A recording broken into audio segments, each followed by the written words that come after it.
You are watching BitBNS News.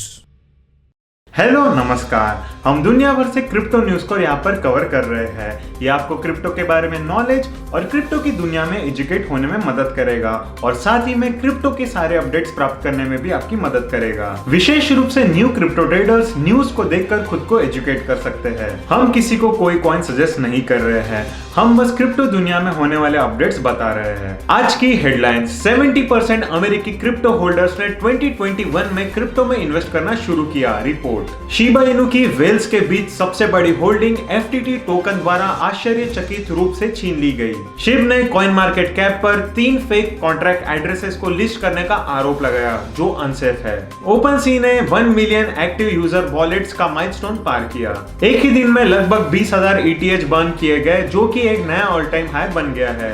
Bitcoin का hash rate all time high पर पहुंच गया है क्योंकि जैक डॉर्सी ने ब्लॉक माइनिंग सिस्टम की पुष्टि की। नॉर्थ कोरिया के हैकर्स ने 2021 में ऑलमोस्ट $400 मिलियन की क्रिप्टो की चोरी की। रियो डी जेनेरो के मेयर सिटी के ट्रेजर का 1% बिटकॉइन में निवेश करेंगे।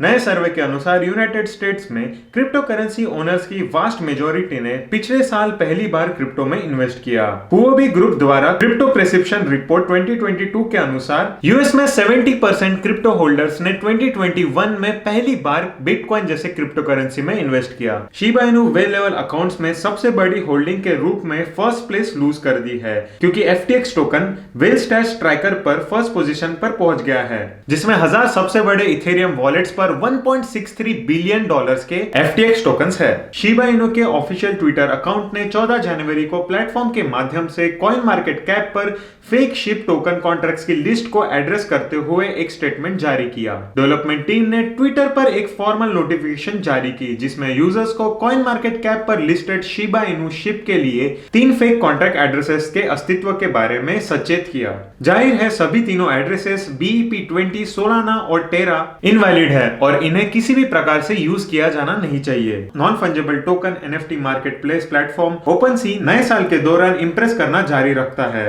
अडॉप्शन और ट्रेडिंग मैट्रिसेस में ग्रोथ के साथ NFT की जायंट कंपनी प्लेटफॉर्म पर एक्टिव यूजर्स की संख्या में एक नया माइलस्टोन को टच कर लिया है। थर्सडे 13 जनवरी 2022 को दून एनालिटिक्स के डेटा संकेत देते हैं कि ओपनसी ने अपने प्लेटफॉर्म पर 1 मिलियन एक्टिव वॉलेट यूजर्स का माइलस्टोन पार कर दिया है। द लंदन फोर्क जो कि 5 अगस्त 2021 में एस्टैब्लिश हुआ, उसने बर्न इथेरियम के साथ गैस फीस को पे करना पॉसिबल किया है जो कि उस पॉइंट तक पॉसिबल नहीं था। बर्निंग ईथ का मतलब है कि इथेरियम के सप्लाई में से यूनिट्स परमानेंटली डिलीट करना, जो कि लंदन फोक का मोटिव है जो कि EIP 1559 को भी इंक्लूड करता है। 10 जन को largest ETH burning during a single day का ऑल टाइम हाई देखा गया। इससे पहले एक दिन में 16,000 ETH बर्न करने का रिकॉर्ड था। की हैश रेट प्रोवाइडर को लूज करने के बाद भी बिटकॉइन का हैश रेट अब वापस अपने ऑल टाइम हाई पर आ गया है। कमजोर प्राइस एक्शन के बीच ब्लॉक के CEO जैक डॉर्सी ने नया ओपन बिटकॉइन माइनिंग सिस्टम के क्रिएशन की कंफर्मेशन दी है।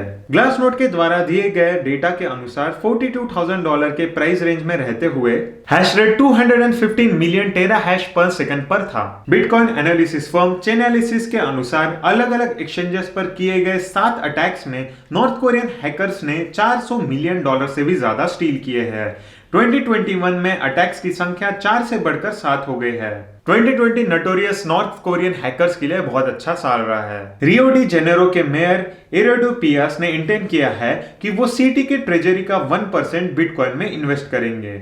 अगर वो इस पर आगे बढ़ते हैं तो ये फर्स्ट ब्राजीलियन सिटी होगी जो कि स्टोर एज वैल्यू के लिए बिटकॉइन खरीदेगी। बिटकॉइन के पॉसिबल अडॉप्शन को एक बड़ी स्टेप फॉर क्रिप्टो करेंसी माना जा रहा है क्योंकि रियो डे जेनेरो ब्राजील की फाइनेंशियल हार्ट है। लास्ट ईयर सिमिलर वे में मायामी के लीडर ने टैक्सेस को बिटकॉइन में पे करने को अलाउ करने के इंटेंशंस दिखाए थे।